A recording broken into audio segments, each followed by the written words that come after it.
Hello and welcome to episode 364 of the Crate and Crowbar, a PC gaming podcast being recorded on the 31st of March, 2021. I'm Marsh Davis, and this evening I am joined by Graham Smith. Hello, it's me. I'm here. How are you? I am super duper. It's always a hazardous question to ask in the second year of lockdown, but let's talk about CD Projekt's company strategy video, because could there be anything more exciting than a company strategy video? Yeah, it was 25 minutes long as well, and they put it out alongside, I think, like a PDF of about 35 slides. Wow. But I listen to a lot of these things, and this one had no particular product announcements in it.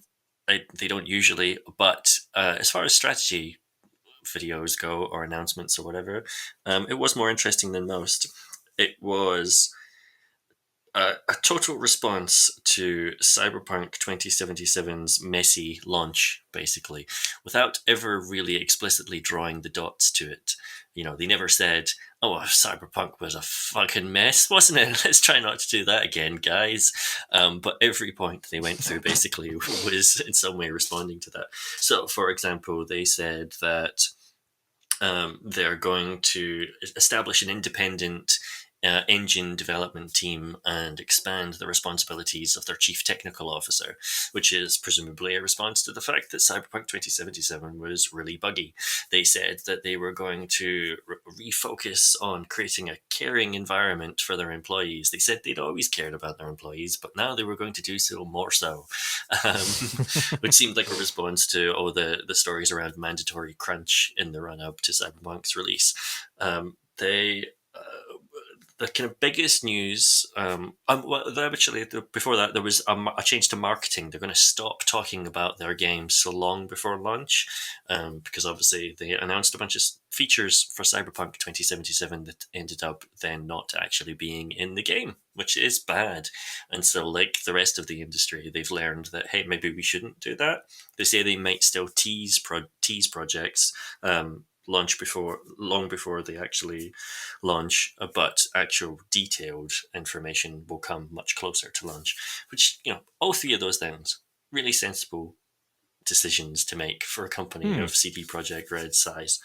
There were a couple of other more interesting bits, though. One was they had previously said back in 2019 that their next big AAA game was going to be a multiplayer game, a standalone multiplayer game set in the Cyberpunk 2077 universe. When they first mentioned this, people assumed that it was a mode that was going to be in 2077 that would come after launch. And then they said, no, it's going to be a standalone thing. They've now gone back on that and said, it's not going to be a big standalone multiplayer game. Instead, what they're doing is they're refocusing their teams and growing their teams so that they can work on the Witcher stuff and Cyberpunk stuff simultaneously. And as part of that, they're going to develop multiplayer functionality into the engine so that they can add some sort of multiplayer element to all future games. Now, they didn't say what those multiplayer elements would be in any sense. Like, for all I know, they could be talking about adding online leaderboards or something and achievements, shareable achievements to their games. But I assume not. Like the previous assumption was that they were looking at GTA Online and thinking, "Hey, we would like to make hundreds of millions of dollars a year from something like that." So, presumably, they still have something in mind along those lines, but they're not working on like a big standalone project anymore. I suspect what was going to happen was that the Cyberpunk 2077 team was going to finish that game and then move over to building a new multiplayer game, and all the content teams would be focused on that, whereas that's not the case anymore. So that was pretty interesting. And then the parallel game development was the other interesting thing. They're looking to acquire other studios. They announced that they've invested in a Vancouver studio called Digitalscapes that they've worked with before, and they're looking to carry out more mergers and acquisitions and to hire a bunch of people so that they can work on both Witcher stuff and Cyberpunk stuff at the same time, and basically be a two franchise studio forevermore.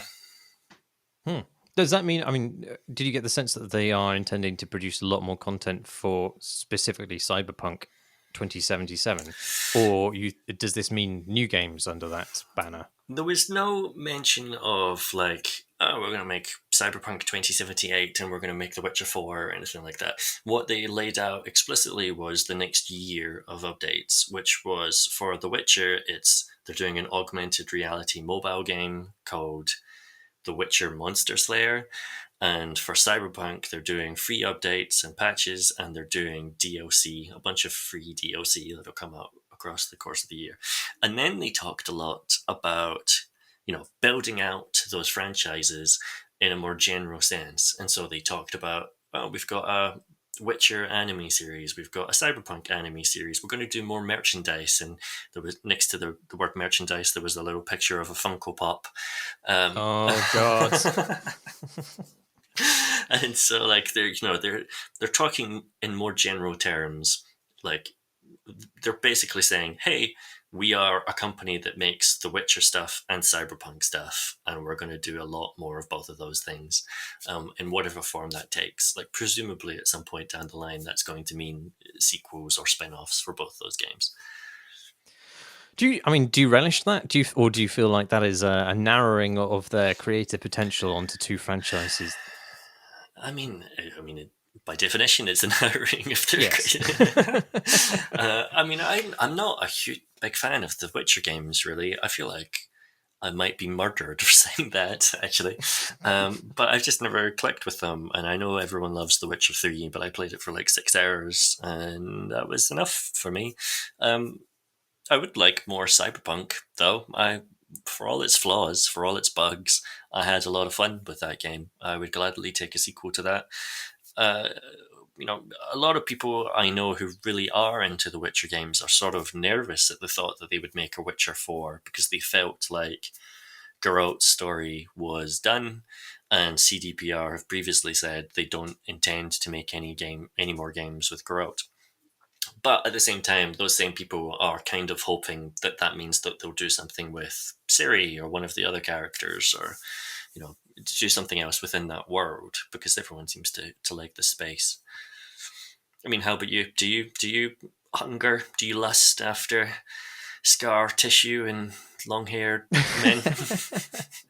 Well, I do like I did like Witcher 3 a lot. I mean, I don't know that I have a huge amount of loyalty to that fiction particularly, but I suppose it's inevitable that they return to it, and probably return to Geralt as well, given the success of the TV show. I can't imagine them losing the opportunity for that brand synergy.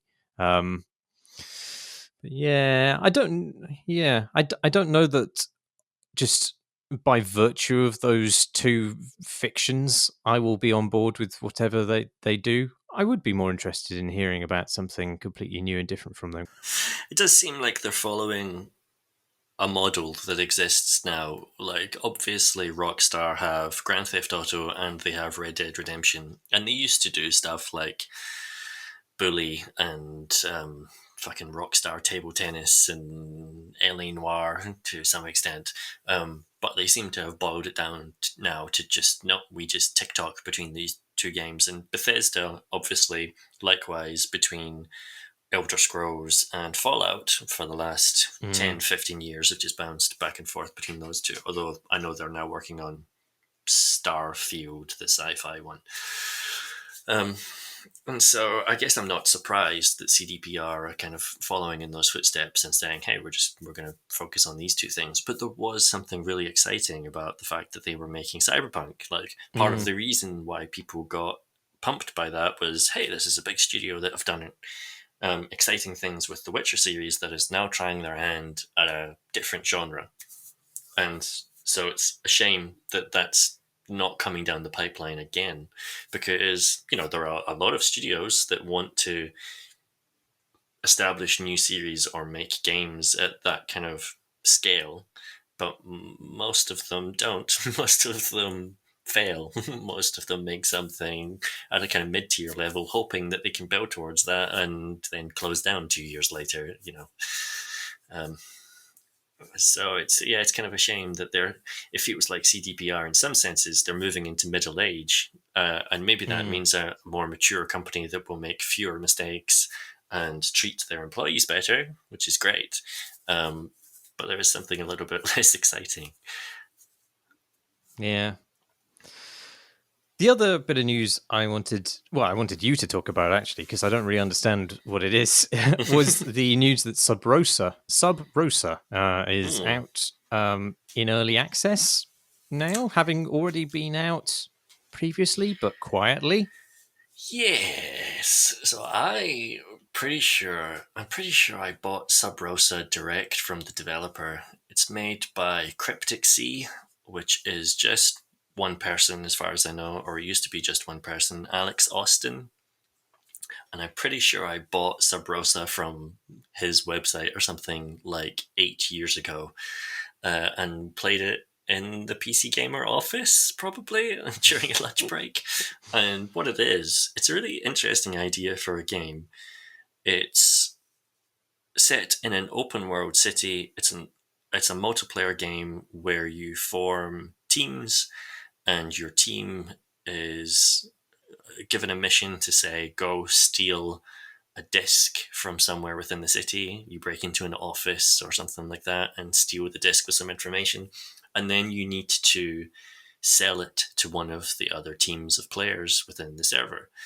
And then it's sort of playing with the risk reward of, do you arrange a meeting with someone and sell it to them, and when they buy it from you, the money that they give you is in a briefcase, and they hand over the briefcase and you hand over the disc, and probably you're meeting in like a car park somewhere, and it's all got this kind of sort of Reservoir Dogs theming, and that you're riding around with your pals in black cars talking over mobile phones and looking very serious in sunglasses and stuff like that.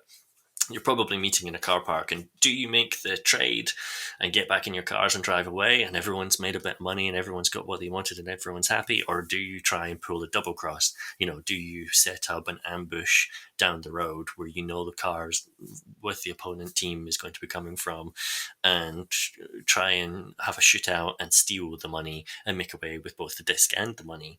And then how does that then play out further down the line when you've got to make future trades with other teams? Do they trust you or not? And what was like one of the other things that was really interesting about it 8 years ago was it's all very physicsy, which was really novel at the time. Like, not just physicsy in the sense of the cars wobbled, but the actual animation of the people is physics driven as well. Um, and it's a lot less novel now because lots of games do that sort of thing, but it still gives it a very different feel than most first person shooters. Um, and so yeah, it's been in development and available to buy for a long, long, long time, and then a few years back, I think in like 2016, 2017, Devolver signed it and started helping with development or helping fund it or something, I'm not sure. And in that time, it became available on Steam, but not the Steam store. I think you could still buy it maybe off-site somewhere, maybe again just from the game's website directly. Um, and so it's had like 1,500 positive Steam reviews over the last 3-4 years, and then this past week they announced, hey, it's now in Steam Early Access. You can buy it on Steam. So there was a brief moment of confusion of like, didn't you announce this before several years ago? Isn't this already been on Steam? I took a little while to work out what exactly had changed, what exactly had happened.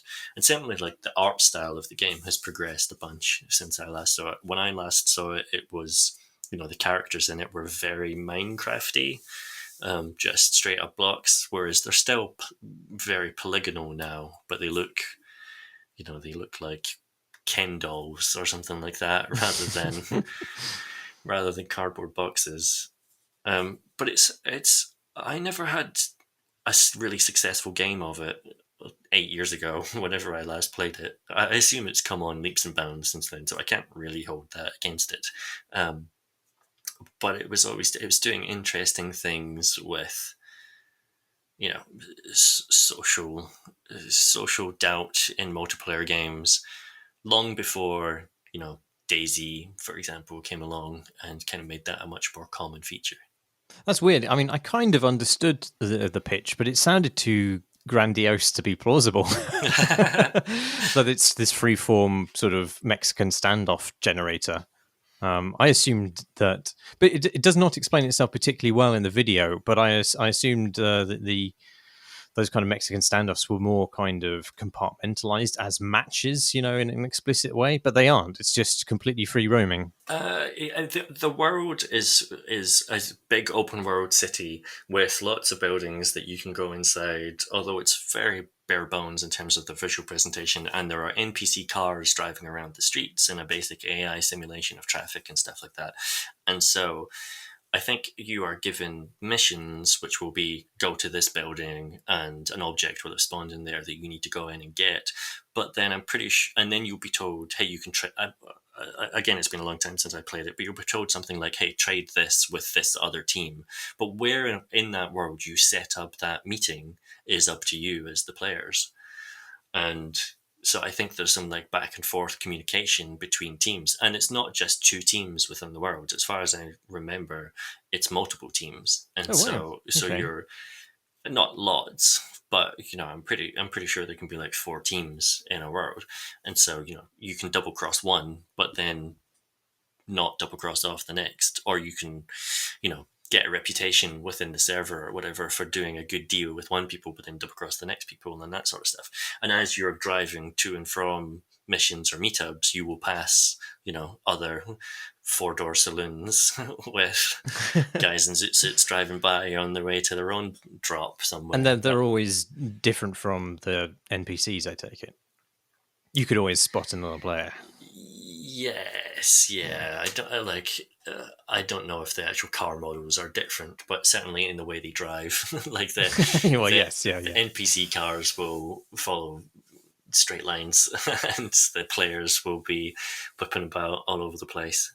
And like part of how freeform it is partly why I never had a great time with it, because it feels like you need the right group of players that are going to choose to buy in to that kind of experience.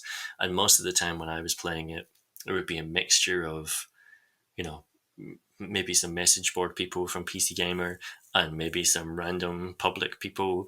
And a lot of the time people would just run around firing their gun, shooting everyone a lot. And the fantasy of it falls apart. And any kind of potential for social bargaining or whatever you want to call it just goes with it. It'd be interesting to see what happens to its Steam reviews now that it's open to the great unwashed masses, because I assume it's cultivated an audience of people who are really into that fantasy, and now they may find that fantasy broached by people who are rather less committed to it.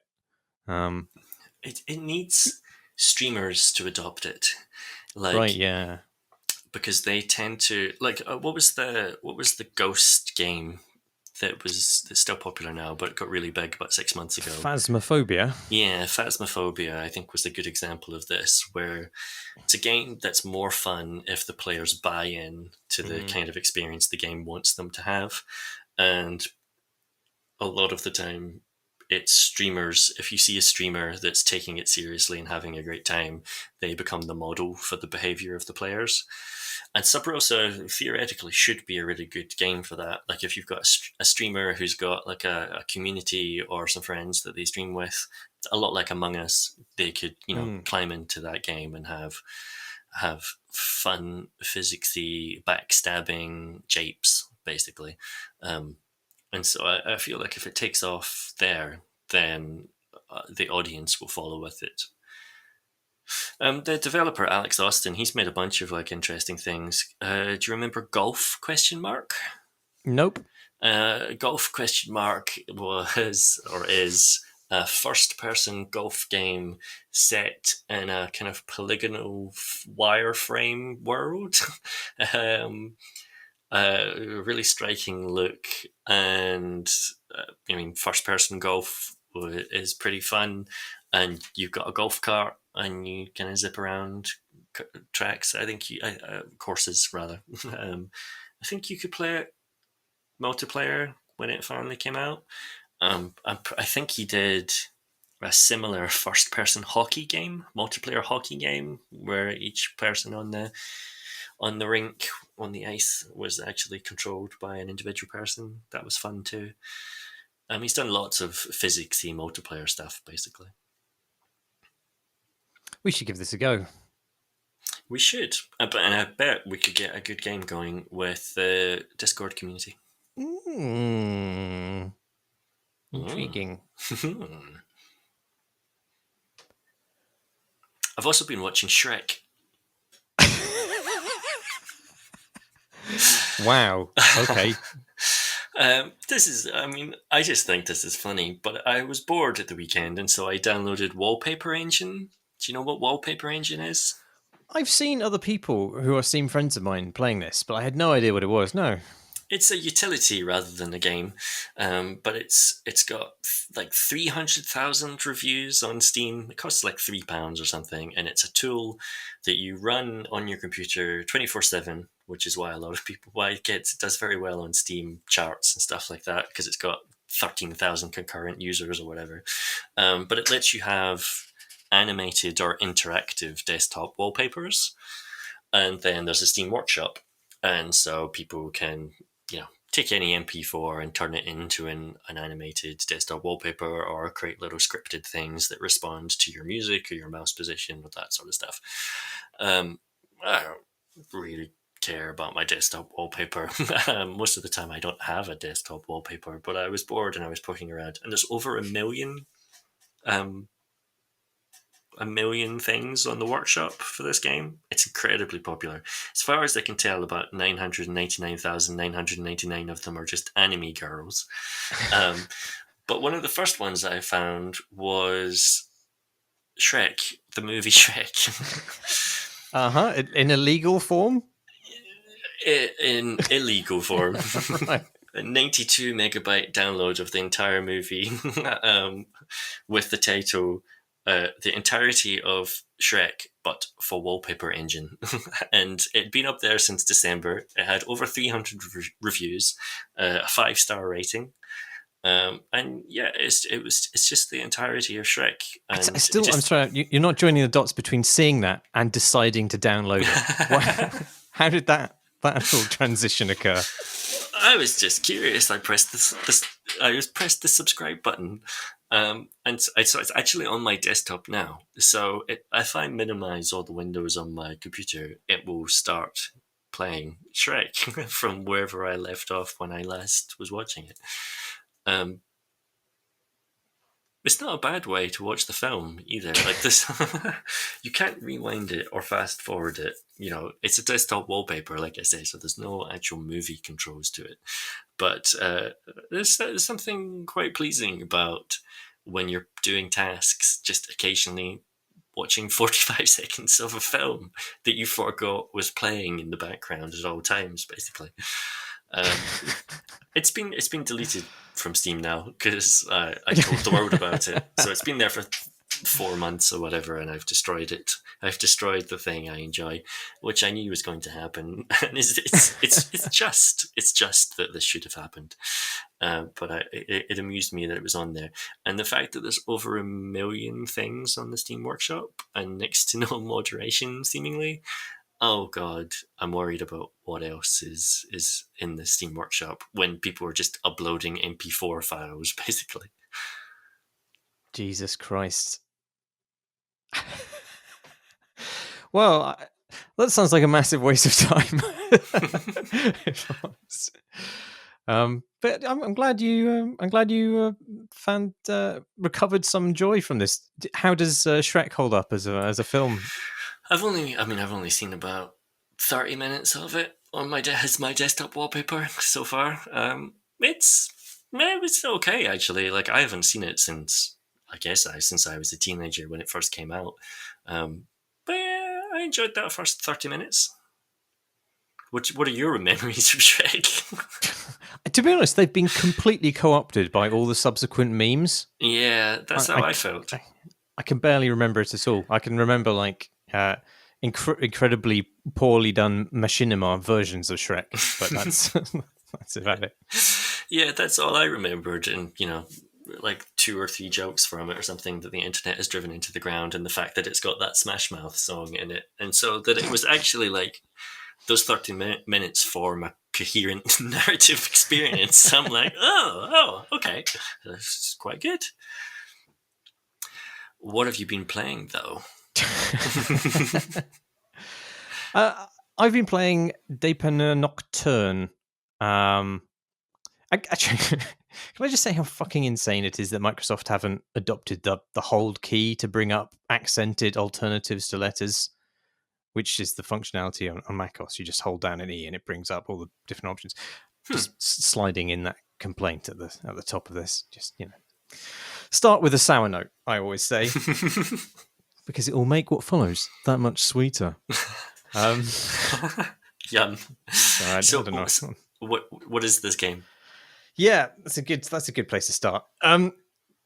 It's well, let me tell you who it's by. It's a game by Co-op. That's Co-op with a K and an underscore instead of a hyphen. And they're a cool studio based, I think, out of Montreal, in as much as anybody's based out of anywhere at the moment. And they make these kind of gorgeously art-directed digital toys and delights. I would bracket them as, possibly unfairly. They're also making Goodbye Volcano High, which I think is a sort of talky adventure game, which looks a bit like Life is Strange, but you can kiss pterodactyls, which is presumably the exact pitch that got it greenlit. And Dépanneur Nocturne is what they deem to be a co-op mini, which is to say it's a very short form budget game, perhaps more experimental, which in this case means that it's more about the experience and the mood that it evokes rather than being some sort of intricately interactive thing. And the premise is that you are some sort of bipedal creature. You have moved to a new town, and in the evening, before your partner returns from work, you have snuck out onto the city streets to buy them a gift to help them settle in. And there's only one shop open, and it's full of these eccentric objects which you can bring up to the counter to have described to you by the anthropomorphic salamander who works there. And then you decide to buy one or several of them, and you go home and you present them to your partner, and they like them, and that's it. That is the whole game. And it's absolutely lovely. You can like change the radio station in the shop, and you can pet the cat. And there is one other thing I really love about it, which is that when you go back here, when you go into the shop for the first time, the assistant greets you with a bonsoir, and you can either say bonsoir or hello.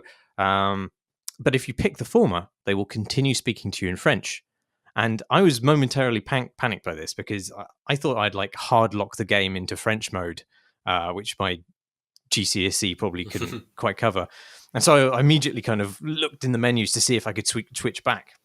But there was nada. Or rather, rien. But then you carry on talking, and your character can just say, "Yeah, sorry, I don't understand," and you switch back to English, which just amused me because it tracked the emotional arc that I've always felt. When I feel shame when I'm mistaken for somebody much smarter than I actually am whilst I'm on a holiday. But anyway, that is like the interactive apogee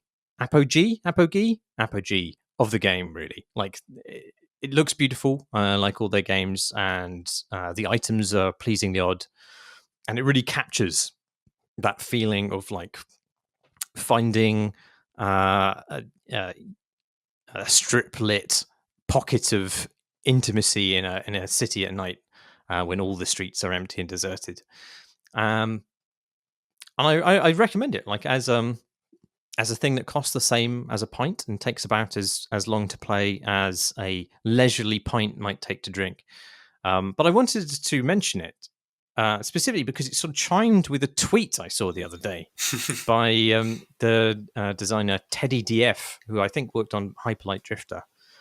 They did, and other yeah. things. I don't know what else they worked on, but anyway, quoth they, thinking about how 15 years ago, game design discourse was like, games don't have a violence problem, for to shoot a gun is the purest mechanic of interaction.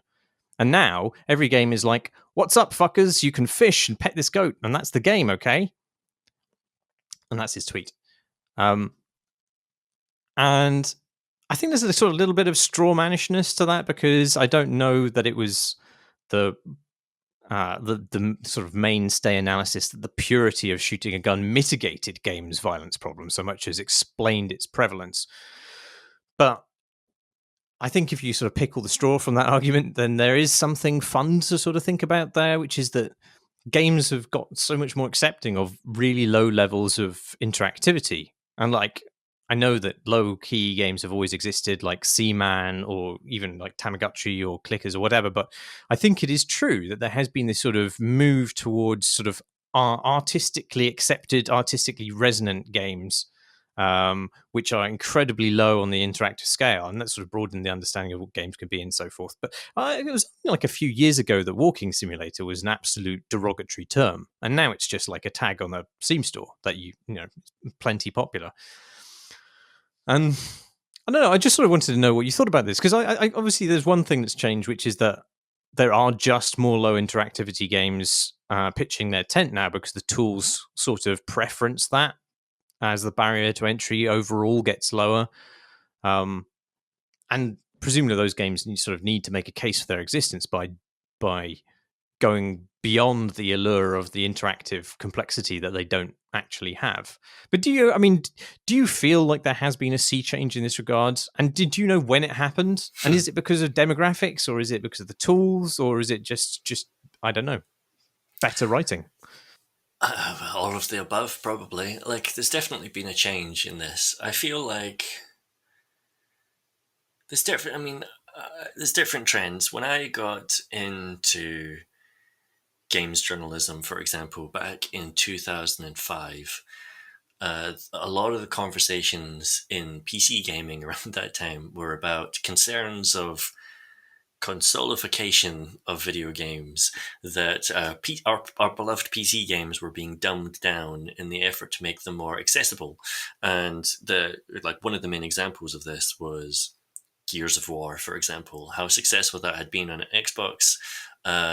And now every game was aping it and becoming this kind of third-person cover shooter, and losing maybe some of the RPG elements, or the stranger or deeper levels of interactivity that maybe you had a few years before, when immersive sims felt like the hot new thing.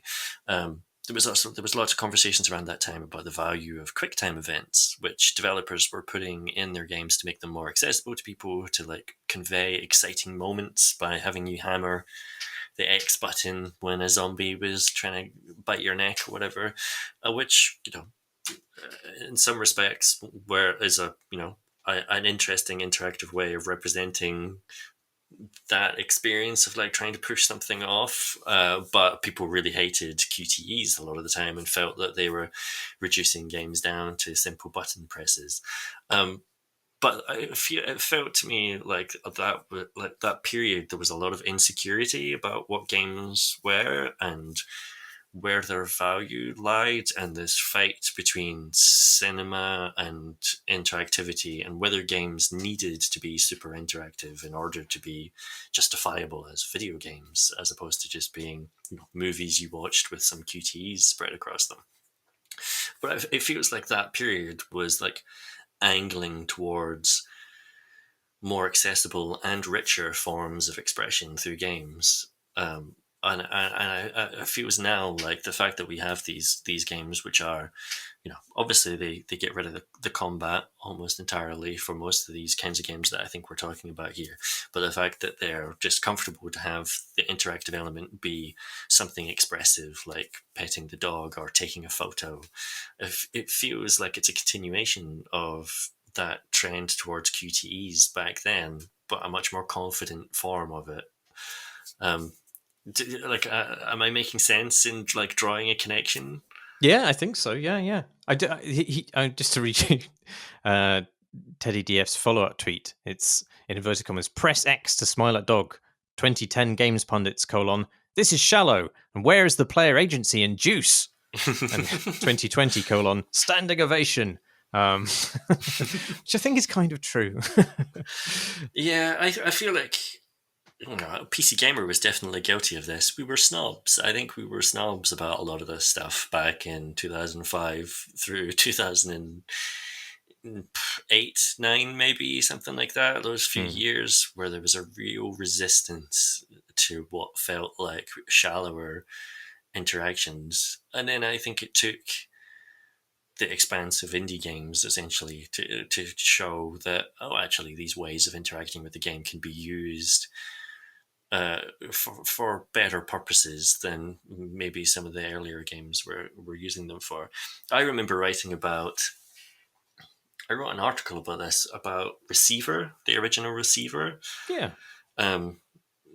Asking for more expressive ways of interacting with game worlds, like pointless. I wanted pointless button presses, because Receiver is a game which takes place in a set of rooftops in which you find cassette tapes in which this nebbish voice drones on mysteriously about your mission, while each button on the keyboard does something with your gun. Like, it's a very expressive weapon, essentially, because you have to, cock it manually. You have to put each bullet in the magazine manually. You need to put the magazine in and pull back the thingy. I don't know much about guns. Like, these are all bespoke button presses, and I wanted that to go further. Like, this felt like a game where there should be a button to take a long drag on your cigarette. Like, it felt like right. You should be able to look across the cityscape and do something like that in order to express your feeling. And I watch a streamer who plays Satisfactory, and that's a game where you float around and use various magical tools, but the kind of default thing to be holding in your hand is a cup of coffee. And so you can drink from it, and so you basically look across this massive factory that you've been spent the last 6 hours building, take a little sip of your coffee as you survey a job well done. like that's now baked into games much more broadly in a way which I think is really excellent. And yeah, I think 10 years ago, a lot of us that maybe now champion things like Dépanneur Nocturne would have maybe scoffed at it. I mean, it doesn't help that it maybe would have been like a 3-hour chunk in the middle of a Capcom game, and it would have been terribly written and fucking awful. But I think those trends have actually worked. And I mean, again, I guess you can bring it back to BioWare. BioWare, people complained as they shifted from the kind of Baldur's Gate, maybe Dragon Age 1 era into the Mass Effect era, because Mass Effect was simpler and more accessible in some ways. And there was, of course, an enormous, ridiculous, misogynistic controversy when one of the developers said, hey, these games should probably have a mode that just lets you skip the combat entirely and just lets you have narrative stuff. That was like a complete shit show. But I think that's completely right, and it's a completely fair comment. And I think the Mass Effect games were successful. Like, they did what they set out to do, in that they did broaden the audience for games. And there are a bunch of people who are now making games who got into games through the Mass Effect series. And then, of course, after that is all the Telltale stuff. That broadened it again by just focusing on narrative. And where's Gone Home in this mixture? Yeah, I mean, I think that's alongside, for sure. That's part of it. Yeah, it's funny you mentioned that, because I just downloaded the Amnesia Rebirth, which is launched an update which allows you to basically turn the monsters off. It's a horror game, but apparently this rejigs it in order to be more like a sort of Indiana Jones style tomb exploration with very, very low stakes. And that's solely the reason I'm going to play the game. Yep. Yeah, I'd love that. I don't particularly enjoy horror games because I'm a big wuss. And the developers of that, they did it with their previous game. Soma, yeah. I still need to play that. That sounded really interesting, but I never got around to it. They're basically a bunch of people that said, oh, running away from monsters all the time is really tedious, but the story and the philosophy that this game is exploring is really fascinating. I really love it. And so they released an update for that, which added a mode that just removed the monsters from it. And yeah, I genuinely think now a lot of games could benefit from just deleting about 50% of their systems. I'm really fascinated as part of this by the Playway games. Are you familiar with any of these? No, don't think so. Playway are I'm going to say Eastern European publisher which publish simulators like uh, train station renovation simulator, and House Flipper is maybe the more popular one. That sort of stuff. Yes, I do. I am familiar. Yeah, and they do hundreds of these games, and they're games where you click to perform interactions, but there is no skill involved in the click. And you'll click on a wall to make a bit of dirt disappear from it, or you'll click 6 times before the dirt is gone completely. And you'll do that kind of action. Everything is a click, basically. To pick up an object is a click. To use that object is a click. You just have to. It's all context sensitive, and there's almost no system beneath that. Like a lot of the animations are canned in a way that make the game seem almost fake.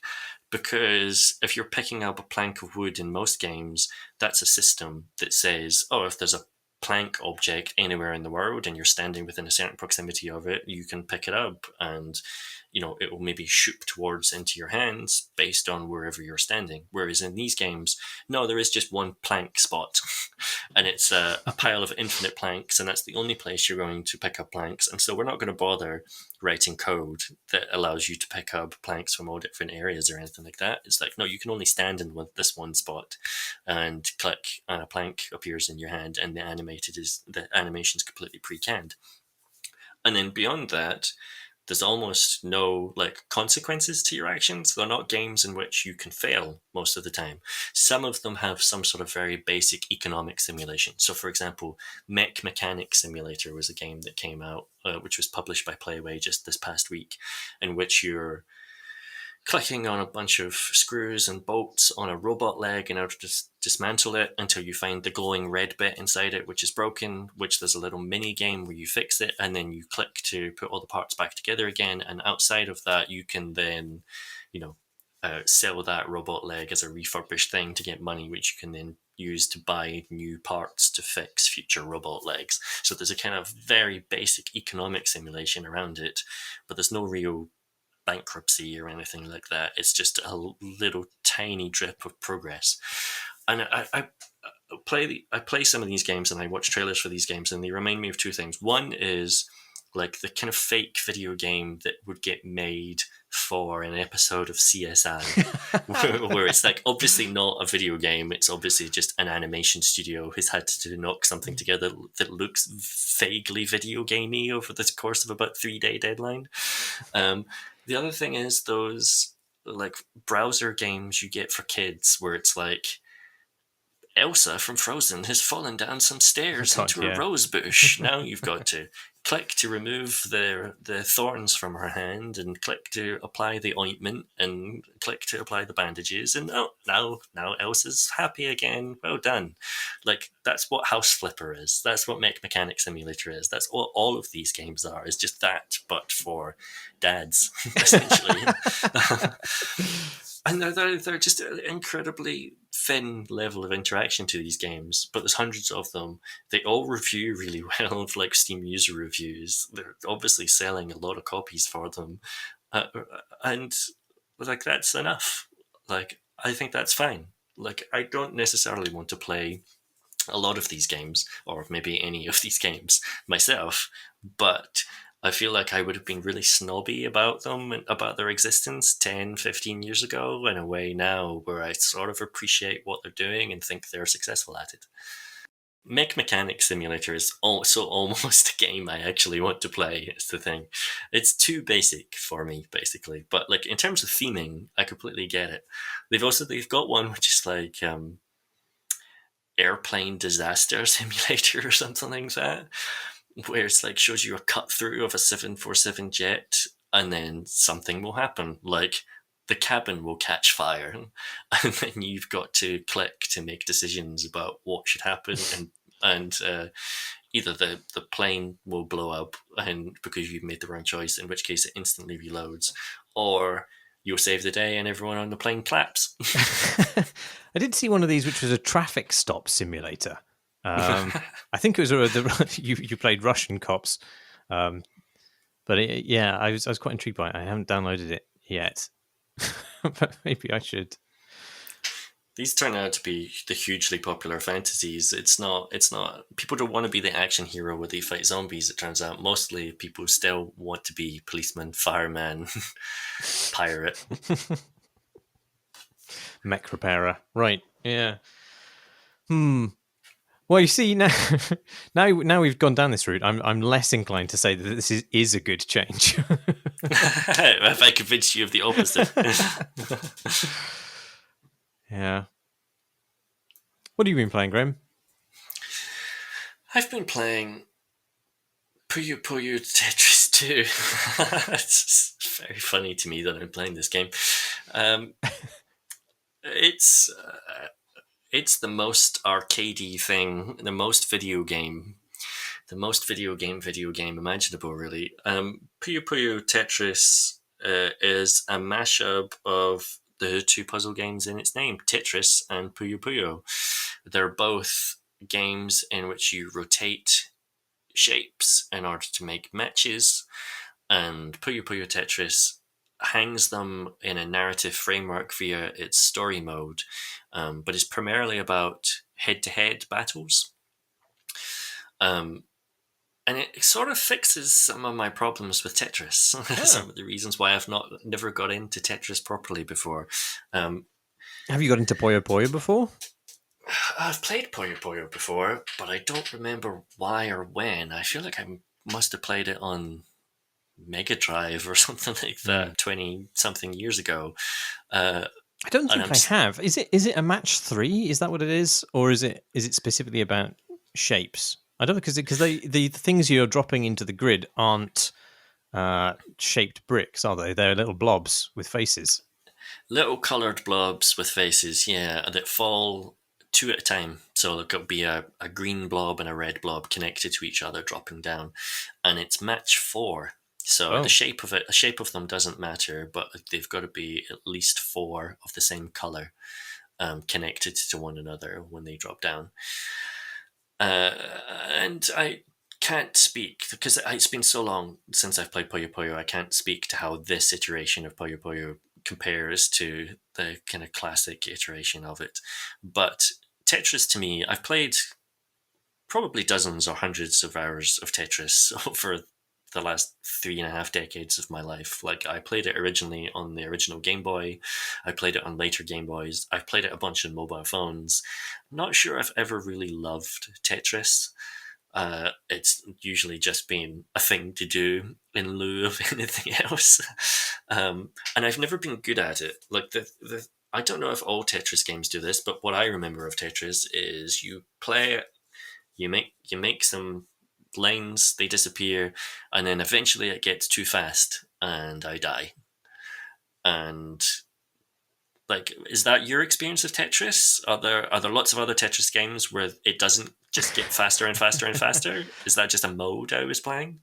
You know, it's been a while since I've played it, so I don't remember if it's mode, but I do remember that I was never as good as my sister. And my sister completed it, if such a thing can be done, to the point where she got to see the dancing Russian men doing their jig, whatever it is. I remember there's a rocket that takes off or something like that. If you match 100 lines or something, I don't recall.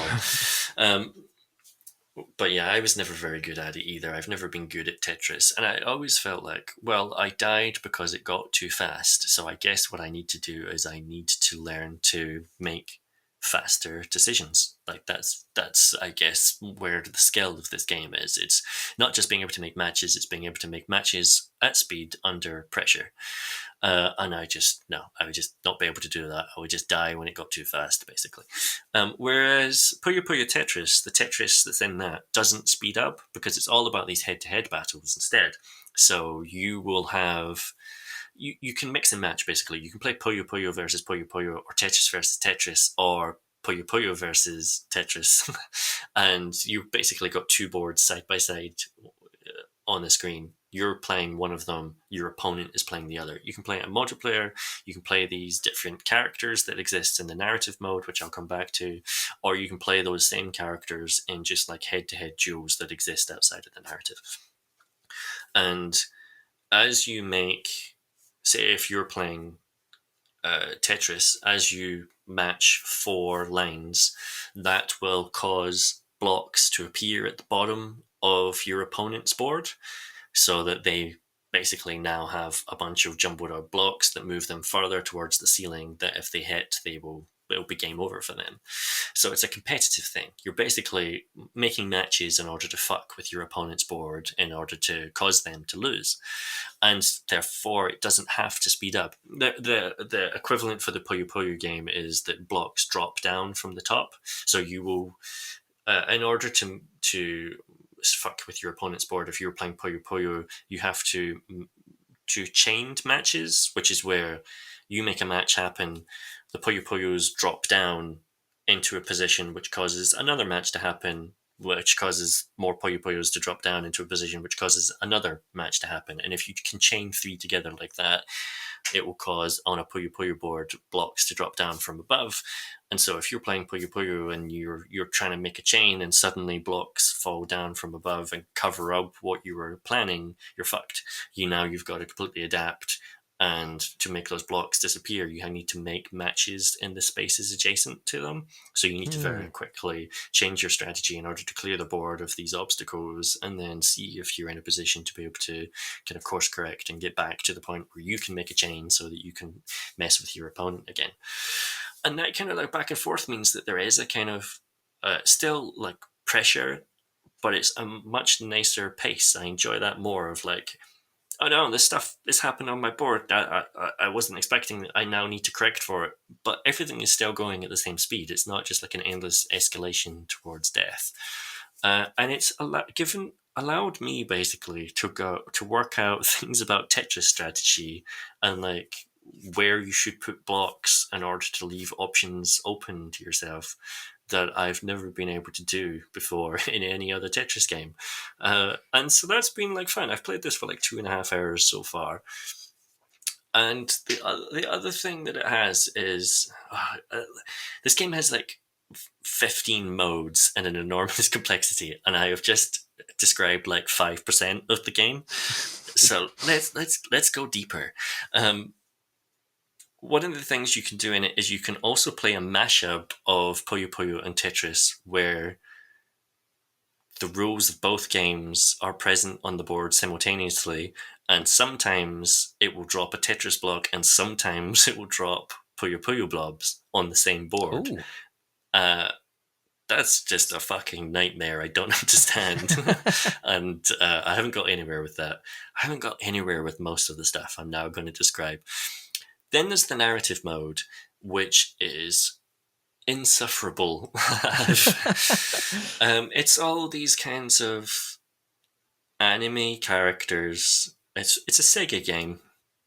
It's a Japanese Sega game with these kinds of anime characters, which are at a certain pitch, personality-wise, where they're all sort of teenagers or sentient balls.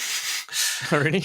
Or teddy man-sized teddy bears wearing lab costumes. And so there isn't like an anime Alexei Pajitnov somewhere in there? No, that would be so much better. No, it's just anime bullshit. And there's this guy and his thing, he's grumpy, and there's this girl and her thing is that she's just upbeat all the time, and there's this one and they're just How does sad all the time, and they talk to each other in these kind of speech bubble cutscenes, which you have to click through in between. Except I don't click through them; I just hit the skip button every time because it's all voice acted, and I hate every character, and they're all too loud and they're shrill, and the jokes are just that, hey, he's the angry guy, and it's not funny in any way. They're just all annoying people, and I want them to die. I don't feel like I'm missing anything by just skipping and going straight to the battles. How does this connect to the act of playing Tetris or Puyo Puyo? Well, this is the next layer. So during battles, you have these characters have stats basically. So like your little cutscene will be between, the schoolgirl and the teddy bear in a lab coat, and that will then lead into a battle where you are playing as different people, but maybe in this one, the schoolgirl against the teddy bear in the lab coat, and you have power moves that you can play and character stats, and so does your opponent, and they bear some effect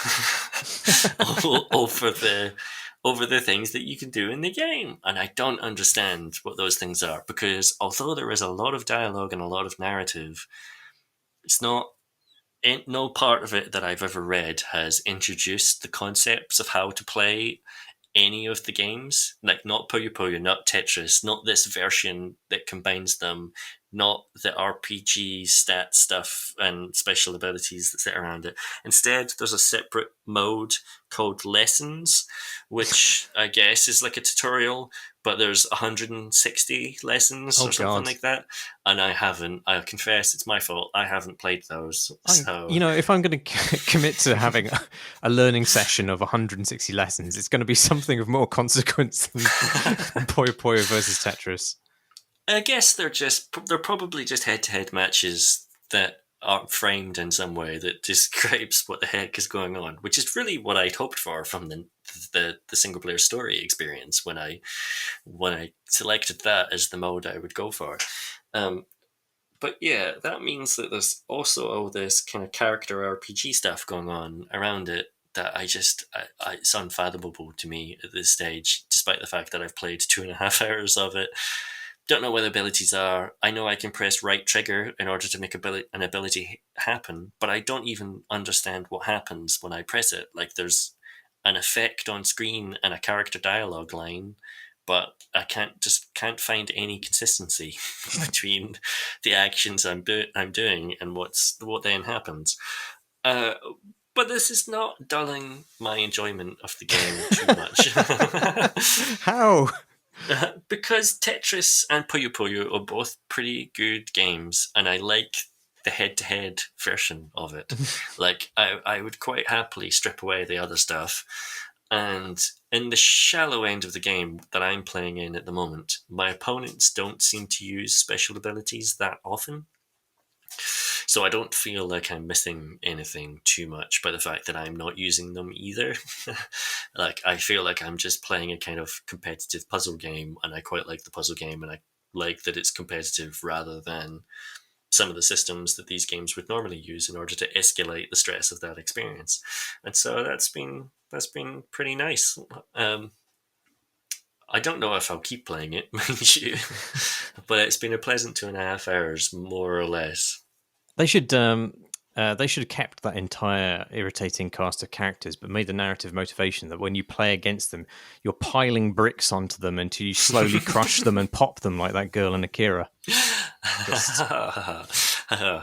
I've seen Akira so many times, and every time that moment is just... Yeah.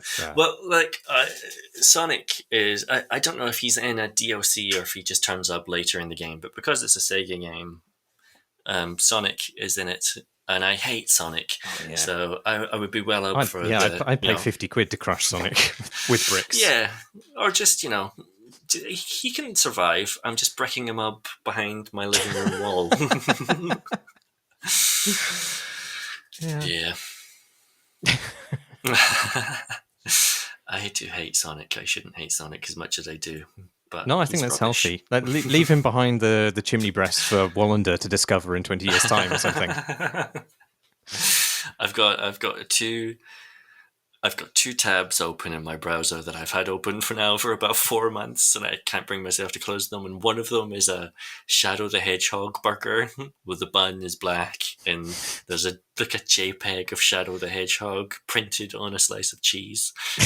and, and the other is a Sonic curry, which is like rice alongside some sort of miscellaneous blue sludge. And it just looks like they've put Sonic in a blender and served him up with rice. Do you remember going to the Trocadero in London, which at the time was a Sega-owned arcade, was part of it? I remember they had a novelty popcorn vendor where one of the flavors was hedgehog. I feel like they're not thinking that through. You wouldn't catch Nintendo selling plumber flavored food, would you? Shall we do questions from questions? Yeah, let's do it. Frederick says, "Hello, Crate and Crows. With Baldur's Gate 3 slowly creaking open, I have a question to pose you. Why are computer RPGs so obsessed with constantly obsoleting my gear by giving me new, essentially identical swords and helmets with bigger numbers? Is it all the fault of WoW and Diablo, or is there a deeper reason? I've never enjoyed this gear recycling process, and it's one of the things that put me off Divinity Original Sin. What's wrong with a good old equipment list from D&D and other role-playing books? What are your best examples of role-playing games that don't do this, and that make finding magic items rare and special occasions? Cheers from Frederick, aka Fredericks on Discord." I've got two answers to this question. One is a tabletop role-playing game that we played together years and years ago called Numenera, which had a good approach to magic items, I thought. It's a role-playing system where I think the source book has a quote from Arthur C. Clarke, the famous quote from Arthur C. Clarke in the front of it, that any sufficiently advanced technology is indistinguishable from magic, and that it's set on Earth millions of years in the future, where human civilization or human-like civilization has been wiped out multiple times and regrown. And so as you're traveling around the world, you will encounter objects that may be magical, or they may be science fictional, or they might be from our present era of history. But in any case, they strike the people in that world as strange alien artifacts that they've never seen before. They don't know how they work. They can't fix them if they break. And that means that they are all quite precious and exciting. And I think there's some sort of system in there around certain items as well, where you have to use them within a certain time frame, because I can't remember if maybe you remember the fiction around this, but it's almost as if they're irradiated in some way, and the longer you carry them, the greater the chance they have of overheating or exploding or triggering the thing in your pocket or whatever it is, something like that as well. So you're finding these things, they're unusual, they're rare, they're one-time use, and you're compelled to use them and discard them relatively quickly. And I really like that. Yeah, especially as their effects were so esoteric and bizarre, and sometimes very dangerous. Yeah. And so, I mean, sometimes I think one of the items we found at one point was just a gun. But part of the rules of the game are you're not allowed to call it a gun, because that's not a word that would necessarily exist in the far-flung future. I remember Chris doing a great job of describing it and very, very slowly twigging that it was a gun. Yeah. Yeah, and that was a great moment. The other game I wanted to talk about is a video game. It's Neo Scavenger, which is set at some point in the future, at a time when it's post-apocalyptic, basically. You wake up from a cryo chamber. It's the future. The world has been destroyed. There's roving bands of strange alien-like people, and also just bandits and stuff like that, and cannibals. But it's an RPG. You go around, you collect items, you talk to people, you grow in power to a certain extent. But the items that you're collecting are like a plastic bag, some tins of beans, a can opener for the tins of beans, a bottle, a lighter with no propane inside it, that sort of stuff. And so it's all incredibly mundane and basic, but oh, you're so fragile in this game. So anything you find is precious and amazing. Like the plastic bag that you find is incredible because it means that you can carry more than two objects. Like normally you can just carry one item in each hand. You know, if you've got a bottle of water in one hand and a lighter in the other, you're just wearing a hospital gown. You've no pockets. And so finding a plastic bag, you're like, great, I've now got 4 extra inventory slots. This is incredible. And then it does really great things as well. Like plastic bags have a certain percentage chance to rip. And so you'll be, walking along like Viggo Mortensen in the road with your plastic bag with your tin of beans and your can opener in it, and then the bottom of it will rip and it will spill over the side of the road, and it's the most tragic, horrible thing. It really is. I shattered a mayonnaise glass in my kitchen the other day when I picked up my recycling, and the bag's handles just immediately fell off. It only fell like 4 inches to the ground, but that was somehow sufficient enough for physics to completely shatter this item entirely across my floor. You see, if this was Neo Scavenger, that would trigger a chain of events which would eventually lead to you dying of dysentery a few days later in the back of an abandoned car, shivering as you shit and vomit yourself to death. Well, it's only been 2 days, so there's time yet. I haven't massively lacerated my feet, but I did get a cut on one of my fingers, so maybe that'll get infected. Maybe that's what it does for me. If this podcast doesn't go up, you'll know why. It's Easter weekend. Perhaps you shall rise again on Sunday. Could be. What about his question about whether this is the fault of Diablo and WoW? I mean, yes, it is, isn't it? The whole obsoleting of gear. I think that's just. I mean, it's a very shallow artifice to suggest a sense of progression, right? I mean, I don't know that. I would like to think that RPGs could reverse this in some way, but I think that mechanic is now so indelible and effective at keeping most people engaged. Maybe not Frederick or myself, but that I don't think we're ever going to see the end of it, unfortunately. There are some games which sort of the recent Assassin's Creed games. I think they allow you to keep your gear. And you can just upgrade them by going to a ironsmith or something like that and giving them resources. But even that just seems like a pointless waste of time to me. There is something in the experience. Like I guess these games are in some ways indebted to Tolkien, and his works obviously have swords of legend and other magical items of great power that are, mythic within the lore of those worlds. Because, we have lots of, for example, action games where you just have a fixed set of weapons in your inventory that doesn't change. Like, that's every first-person shooter, right? It's not like in Halo, you're constantly throwing away your weapon and picking up a +2 version of that weapon. No, you just get, Destiny and Borderlands, I mean, they both... I mean, those experiments have been done on the first-person shooter.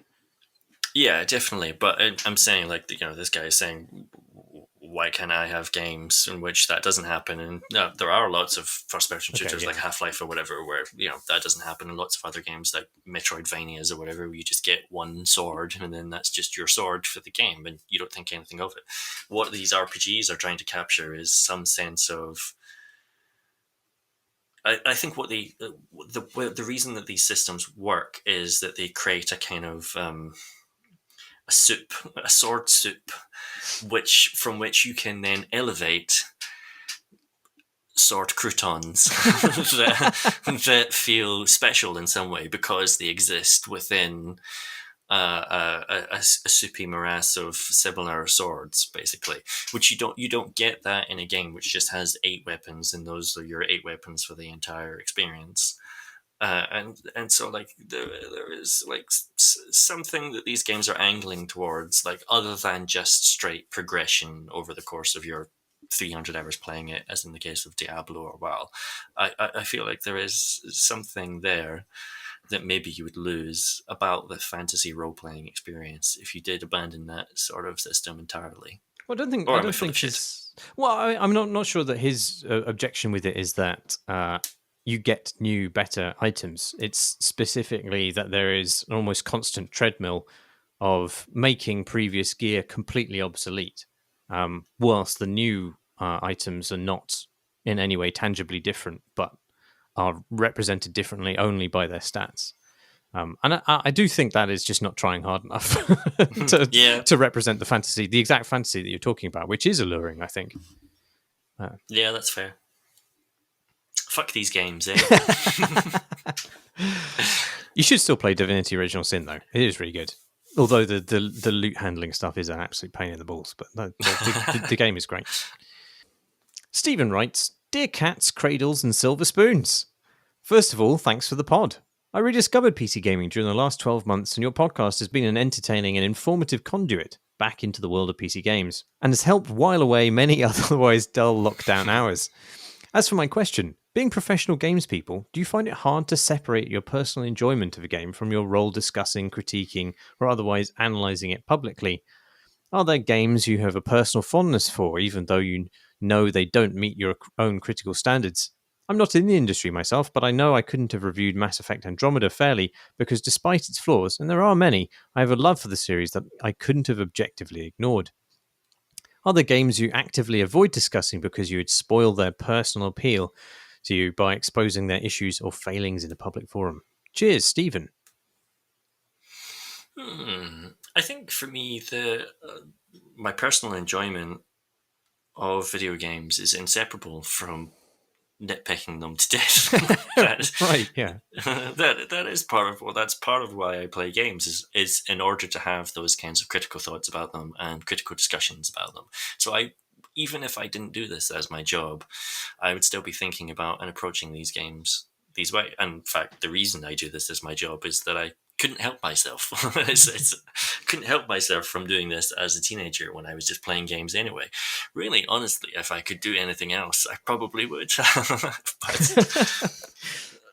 I've been sucked into this now. So objectivity is the devil anyway. Like, I don't think you want objective reviewers or even people who aspire to objectivity. I think it's absolutely okay to approach a review of a thing with personal biases, personal loves, as long as you can articulate those, as long as you can be open about them and explain them in the text of the review, and then, be open and honest about the game itself. And I think those two things aren't contradictory. I don't think they're mutually exclusive. Yeah, I completely agree. I think the having a personal fondness for games which don't meet your own critical standards is sort of an interesting one, because we often talk about like 6s and 7s out of 10 that we really love. And I think that is a sort of an expression of that contradiction. But I mean, I don't think it is that they don't meet our own critical standards. It's just that we are able to accept aspects of them as being laudable whilst also critiquing their other parts. It's an expression of our critical standards, loving a 6 out of 10 or a 7 out of 10. Yeah, and it's true in all mediums. Like, we don't talk about guilty pleasures so much in video games, because I guess all video games in some sense are a guilty pleasure. But, that's a really common thing in music or in film, to recognize that something is maybe... I mean, you don't want to split art into low and high culture, but that something is trash, but you love it anyway. Trash just no longer even has the negative connotations that maybe it once did. Yeah. Oh, I'm just trying to remember something really clever that Chris said to me the other day. What was it about? It was about something we watched. Oh, was it about the Snyder Cut? Ah, yeah, the Snyder Cut. Yeah, so Chris, I'm going to bowdlerize what Chris said now and horribly misrepresent it, but he suggested that the Marvel films were good entertainment, whereas the Snyder Cut was bad art, which I think is actually like a quite a kind of telling distinction. Maybe intentionally glib. I haven't seen any DC Universe film yet. Oh yeah, don't. At some point, I will finish off the Fast and the Furious series, and that might be the next thing I watch. You know, there is such a gulf in quality even between the Fast and the Furious films and most of the DC films. Yeah, downwards. I mean, Oh God. I mean, I have a lot of affection for Superman. I mean, like the Christopher Reeve Superman from the 80s, I guess, and even then, only 2 of those. When I think they made like 6 of them. Um, so, like, surely it can't. Surely, a man flies well, that's that. fast. I mean, that is the miracle of the DC universe as it stands under Snyder's direction, is that they've taken these completely once iconic characters and made them feel like poor knockoffs of the Marvel universe's versions of them, which is astonishing. Not a good achievement, but it's definitely an achievement. Actually, Yeah. I don't know that all the DC Universe films are worse than all of the Fast and the Furious films. I think they're probably. I'm looking at my combined rating of the Mission Impossible, Bourne franchise, and Fast and the Furious films now. I think I'd probably slot the entire DC Universe catalog somewhere between Fast 1 and Fast 2, which incidentally are the second and third to last in inequality things. What is the last then? Is that? Oh, that's Fast 3. Yeah, that's Yeah, definitely the worst. Tokyo Drift. Tokyo Drift, yeah, absolutely meritless piece of waste of film.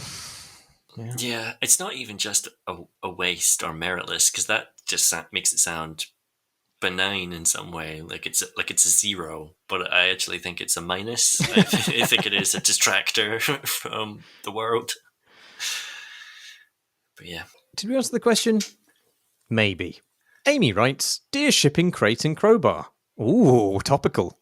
Having fallen off the gaming wagon around the start of lockdown last year, I finally climbed back to start making my way through a backlog of old Steam sale purchases and itch.io bundles, which is why I've only just gotten around to playing Lucas Pope's Return of the Obra Dinn.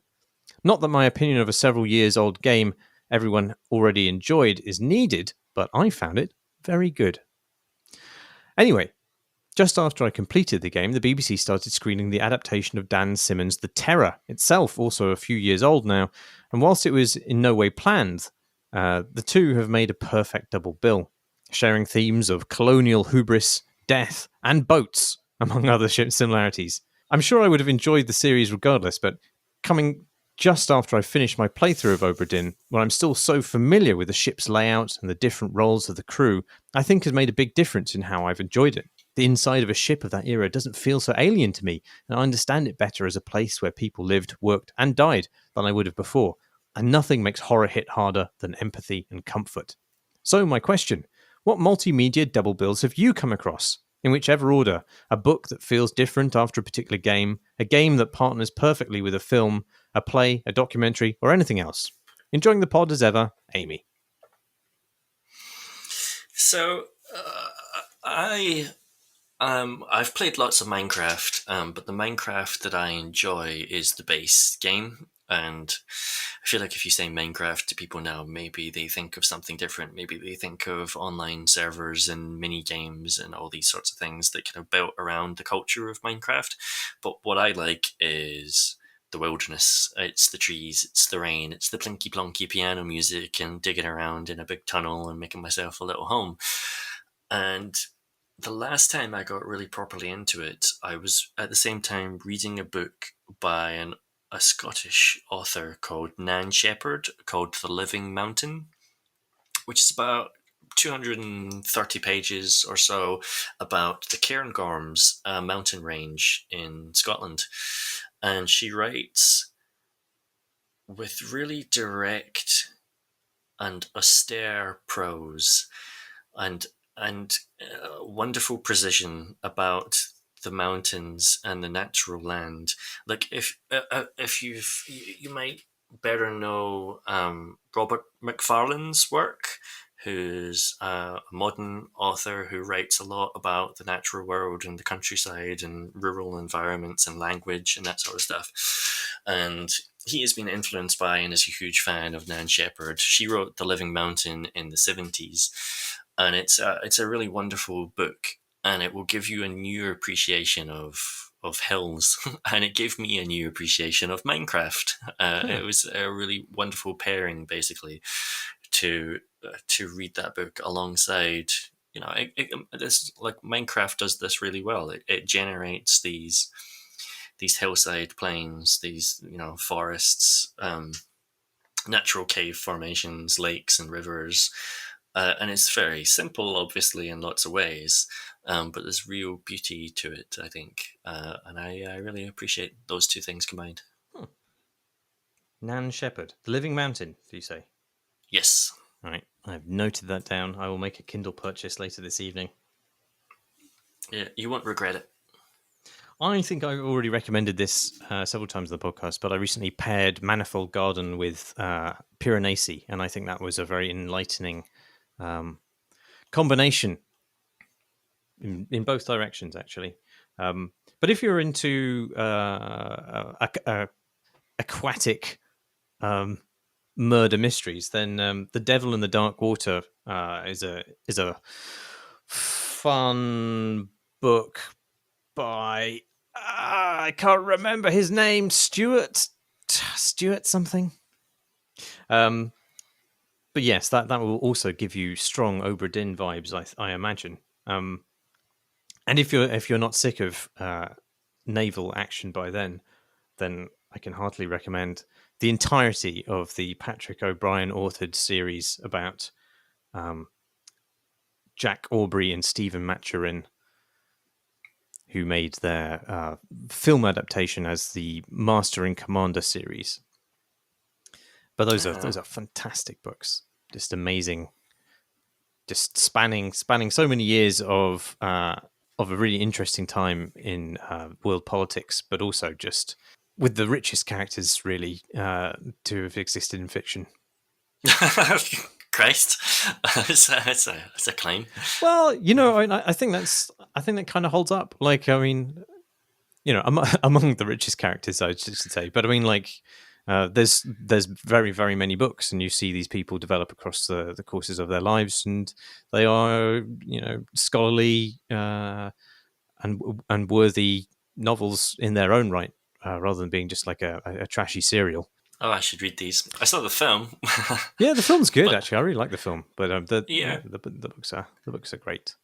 I couldn't bring myself to finish because his last work, he died before he finished it, and it has been published in a sort of like a part complete form, but I just don't want to read it because I don't want to say goodbye. I don't want to say goodbye to those characters.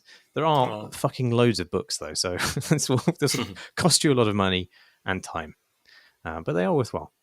Do you have any others? The only other one that sprung to mind, and I feel like it's probably been talked about on the podcast before, but not by me, is Sleep No More. It's not interactive. It's a theatre experience telling the story of Macbeth, but it is staged across different floors and rooms of a building in which you walk around freely as actors play out different scenes in different areas, and you will walk through a space and you will stumble into a scene that's halfway in progress, and something will happen off into your periphery, and you will follow that, and it will lead you into a different part of the room where a different scene is playing, and it's very interesting in its own right, but it obviously has similarities to environmental storytelling in video games, loosely directed first-person shooters like BioShock or Half-Life, where their stories and scenes are playing out around you, but they can't control where you are standing in the room. You, as the camera, at any given moment, you can't quite obviously video games can be a bit more directed because your movement through a space can trigger a scene to start in a way that it can't in an actual physical space. But there are a lot of similarities in how those spaces are designed for Sleep No More, which I saw it in New York, but I think it is or was available to watch in London once upon a time. I think they performed it there, and the same theatre company do other similar shows.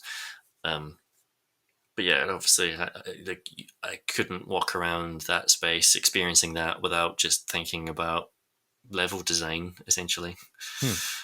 Yeah, I mean, they share a lot of the same challenges, don't they? Really, staging some sort of narrative in a space where they can't guarantee where the viewer or audience will be.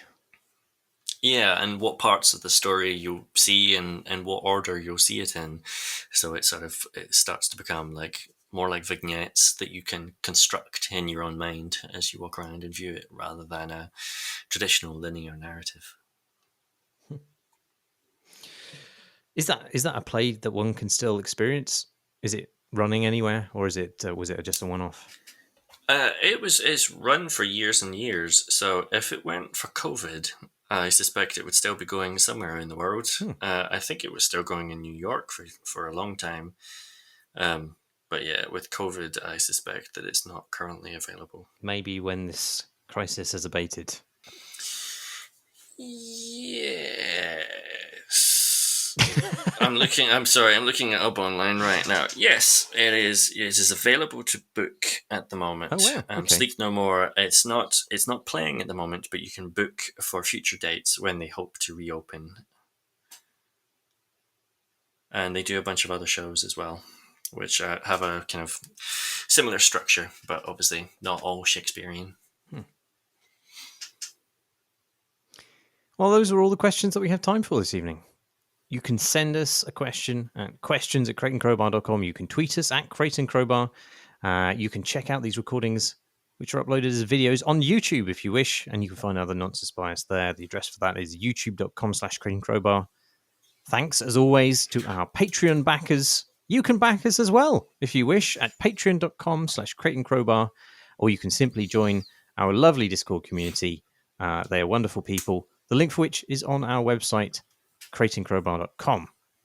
That's it. I've been Marsh Davis. And I've been Graham Smith.